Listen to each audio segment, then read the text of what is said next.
For 4b, we're integrating sine x minus cosec x, and this is all being squared.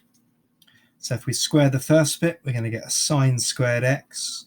If we square the second bit, we're going to minus minus plus, and I've got a cosec squared x.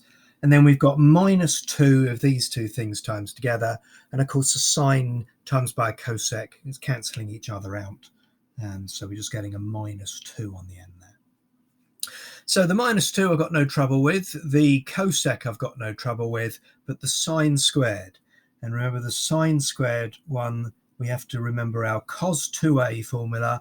Cos 2a is 2 cos squared a, you take away 1, wrong one. And it's also 1 minus 2 sine squared a. So that's the one I'm working with. And so I'm going to get 1 minus cos 2x, and I've got half of each of those. So I've got half of that, I've got half of that. Then I've got the cosec squared, and then I've got the 2. Let's put those two things together then. I've got a half here, take away 2, so I've just got a minus 3 over 2 there instead of those two things there. So cos integrates to give the sine 2x, divide by the 2 as well, so I've got a quarter there. The cosec squared goes to minus cot, and the minus 3 over 2 goes to minus 3 over 2x. So I've just noticed I've missed my little minus out there, haven't I? So, but otherwise we're okay. And what are we putting in? We're putting in pi over 4 and pi over 6. Pi over 4 and pi over 6. So sticking in the pi over 4 here, sine of pi over 2, so that's just 1. So I've got minus a quarter there.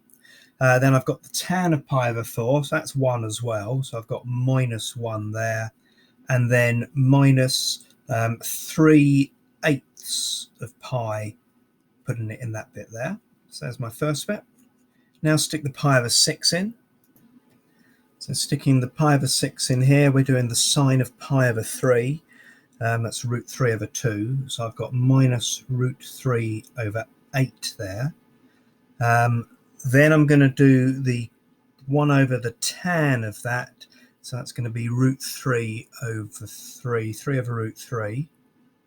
And then I've got 3 over 2 of those, so that's 3 pi over 12, or rather just a quarter pi on the end there. And so tidying all of that up, I'm looking at the answer book now, to be honest.